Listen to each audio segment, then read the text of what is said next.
25 अप्रैल 1945 के बाद हिटलर की ज़िंदगी का वाहिद मकसद अपनी मौत की तैयारी करना था।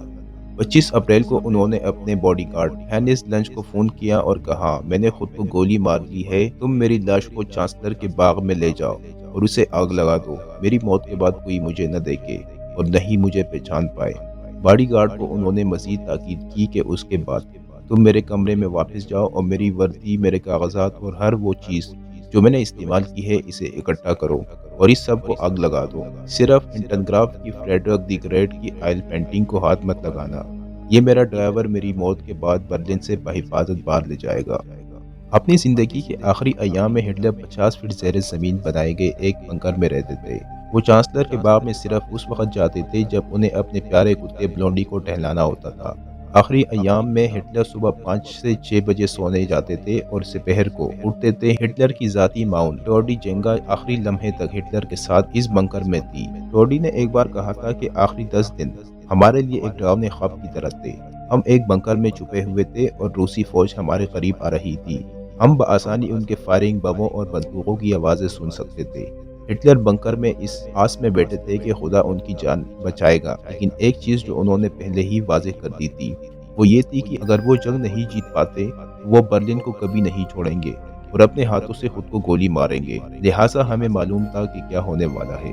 जब 22 अप्रैल 1945 को हिटलर ने हम सबसे कहा कि तुम लोग चाहो तो बर्लिन छोड़कर जा सकते हो, उनकी गर्लफ्रेंड एवा ब्राउन ने सबसे पहले कहा कि तुम जानते हो मैं तुम्हें छोड़कर नहीं जाने वाली, मैं यही रहूंगी, और मेरे मुंह से भी ऐसे ही अल्फाज निकले थे। उस वक्त हिटलर के वजीर दिफा अल्बर्ट स्पेयर बंकर के पास उनसे मिलने और अलविदा कहने आए थे। बाद में स्पेयर ने अपनी यादों को मुजतमा करते हुए ये बताया कि आखिरी अय्याम में हिटलर की शख्सियत में बहुत सी तब्दीली आ चुकी थी। उनके आखिरी दिनों में हिटलर की हालत कुछ ऐसी थी कि उसे सिर्फ बोसा दिया जा सकता था। उनका सारा जिस्म कपकपाता और उनके कंधे झुके हुए थे। इसके कपड़े गंदे थे और सबसे अहम बात, उनका रद्द-ए-अमल बहुत सर्द था। मैं उन्हें अलविदा कहने आया था। मुझे मालूम था कि यह हमारी आखिरी मुलाकात थी, लेकिन उन्होंने ऐसा कुछ नहीं कहा जो मेरे दिल को छू जाए। हिटलर के बारे में किताब the life and death of Adolf Hitler के मुसन्निफ रॉबर्ट पाइन ने उस वक्त हिटलर की हालत को बयान किया है।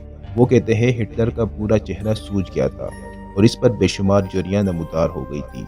उनकी आंखों में जिंदगी का चमकमान पड़ चुकी थी। उनकी शख्सियत के बारे में सबसे यादगार बात ये थी कि वो एक शराबी की तरह लड़खड़ा रहे थे। वो एक ही माह में 10 बरस बूढ़ा हो गया था।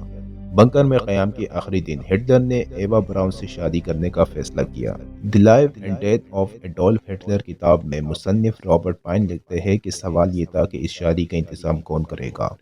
हिटलर को याद आया कि गोएबल्स ने वॉल्टर वैगन से शादी की थी। अब मसला ये था कि इसे कहाँ ढूंढा जाए। एक सिपाही बड़ी मुश्किल से इनके आखिरी खुतबे के साथ उन्हें हिटलर के बंकर में लाया था, लेकिन वो इनकी शादी का सर्टिफिकेट अपने साथ लाना भूल गए थे। वो सर्टिफिकेट लेने के लिए वापस अपने घर चले गए। रूसी फौजों की तरफ से शदीद गोलाबारी जारी थी। सड़कों पर मलबे के ढेर लगे हुए थे। शादी की तकरीब शुरू होने वाली ही थी।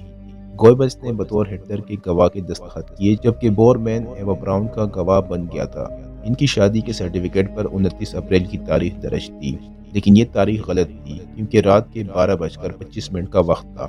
लिहाजा उसे 30 अप्रैल होना चाहिए था। शादी की दावत में हिटलर के 2 ज़ाती माउनीन और उनका सब्ज़ीखोर बावर्ची Bormann Goebbels, Magda Goebbels, general Krebs, general Burgdorf ने शिरकत की थी। एवा हिटलर की सेहत के लिए सबने जाम उठाकर नेक ख्वाहिशात का इजहार किया। एवा ने उस दिन बहुत शराब की थी, लेकिन हिटलर ने सिर्फ एक घूंट लिया। वो पुरानी यादों को ताज़ा करने लगा। उसने गोएबल्स की शादी भी याद की, लेकिन फिर अचानक उनका मिजाज बदल गया और उन्होंने कहा सब खत्म हो गया। अपनी ज़िंदगी के आखिरी दिन हिटलर कुछ घंटों के लिए सोते रहे। वो ताज़ा दम होकर उठे। ये देखा गया है कि सजाए मौत के कैदी अपनी मौत से एक रात कबल आमतौर पर सुकून की नींद सोते हैं। शेव बनाने के बाद हिटलर ने अपनी फौजी जर्नैलों से मुलाकात की और कहा कि अंजाम करीब है। सोवियत फौज किसी भी वक्त उनके बंकरों में घुस सकती है। रॉबर्ट पाइन का कहना है कि हिटलर ने प्रोफेसर हुसैन को बुलाया और इनसे पूछा कि इसके साइनाइड यानी जहर के कैप्सूल काबिल एतमाद है। हिटलर ने इन गोलियों का तजर्बा करने के लिए इसे अपने प्यारे कुत्ते को खिलाने का भी कहा। इस तजर्बे के बाद हुसैन ने हिटलर को इतला दी कि तजर्बा कामयाब रहा। लोंडी की सेकंडों में मौत हो गई थी। खुद हिटलर ने अपने प्यारे कुत्ते की मौत का मंजर देखने की हिम्मत नहीं की थी। کتے کی موت کے بعد اس نے بلونڈی اور اس کے 6 پلوں کو ایک ڈبے میں ڈال دیا۔ اس ڈبے کو چانسلر گارڈن لایا گیا۔ اس کے پلے اب بھی اپنی ماں کے سینے سے لگے ہوئے تھے۔ دوپہر کے 2:30 بجے ہٹلر اپنا آخری کھانا کھانے بیٹھ گئے۔ آٹو کیونچے کو 200 لیٹر پیٹرول لانے کا حکم دیا گیا تھا۔ اسے پیٹرول کے کنستروں میں بھر کر اور اسے بنکر کے بیرونی دروازے کے پاس رکھنے کا کہا گیا۔ کھانے کے بعد ہٹلر آخر میں اپنے ساتھیوں سے ملنے آئے۔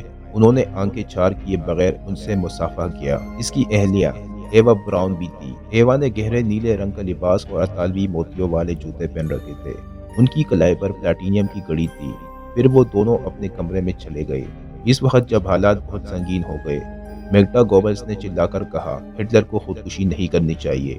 اس نے کہا اگر اسے ہٹلر سے بات کرنے کی اجازت دی جائے تو وہ اسے ایسا کرنے پر آمادہ کر لے گا۔ گیر ہارڈ بولٹ اپنی کتاب ان شیلٹر ود ہٹلر میں لکھتے ہیں کہ ہٹلر کے باڈی گارڈ گونچے کا 6 فٹ 2 انچ دراز قد تھا۔ میگڈا ہٹلر سے ملنے پر اتنا اصرار کر رہے تھے کہ گونچے نے دروازہ کھولنے کا فیصلہ کیا۔ باڈی گارڈ نے ہٹلر سے پوچھا، کیا آپ میگڈا سے ملنا پسند کریں گے؟ ہٹلر نے کہا، میں کسی سے نہیں ملنا چاہتا۔ ایوا وہاں موجود نہیں تھی، شاید وہ باتھ روم میں تھی، کیونکہ اندر سے پانی کی آواز آ رہی تھی۔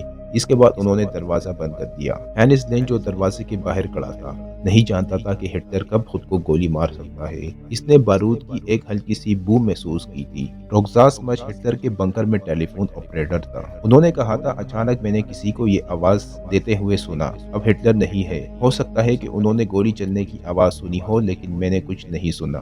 سب سرگوشیاں کر رہے تھے اور اسی کے ساتھ ہی ہٹلر کی ذاتی سیکرٹری ہارمن نے ہٹلر کے کمرے کا دروازہ کھولنے کا اشارہ کیا۔ میں نے ہٹلر کا سر میز پر دیکھا۔ اس کا رنگ زرد پڑ چکا تھا۔ ہو سکتا ہے اس نے مرتے وقت اپنا ہاتھ بڑھایا ہو، جس سے اس کی طرف کا گلدان نیچے گر گیا اور ٹوٹ گیا تھا۔ ایوا براؤن صوفے پر گری پڑی تھی۔ اس نے گہرے نیلے اور سفید رنگ کا لباس پہن رکھا تھا۔ میں اس منظر کو کبھی نہیں بھولوں گا۔ جب وہ ہٹلر کی لاش میرے پاس سے لے کر گزرے تو اس کی ٹانگیں لٹکی ہوئی تھی۔ ہٹلر کے سوانح نگار ایان کریشا لکھتے ہیں، اس منظر کو ہٹلر کے آخری دنوں کے تمام ساتھیوں نے بنکر کے دروازے کے ذریعے دیکھا تھا، جب ان کی لاش کو آگ لگا دی گئی تھی۔ جب آگ بھڑک اٹھی تو اس پر پیٹرول ڈالا گیا۔ آگ 2.5 گھنٹے تک جلتی رہی۔ رات 11 بجے گوانچے نے سپیریئر سروسز کے اہلکار کو جلی ہوئی لاشوں کو دفنانے کے لیے بھیجا۔ کچھ دن بعد جب سوویت فوجیوں نے ہٹلر اور اس کی اہلیہ کی قبر کشائی کی تو سب کچھ خاک ہو چکا تھا۔ صرف کچھ دانت ملے تھے اور ایک شخص جو سن 1938 کے بعد سے ہٹلر کے دانتوں کے ڈاکٹر کے ساتھ کام کر رہا تھا نے تصدیق کی کہ یہ دانت ہٹلر کے ہیں۔ دوستو، اس کے ساتھ ہی آج کی اس ویڈیو کا اختتام ہوتا ہے۔ مزید اس طرح کی ویڈیو کے لیے ہمارے چینل سبسکرائب کرنا نہ بھولیں۔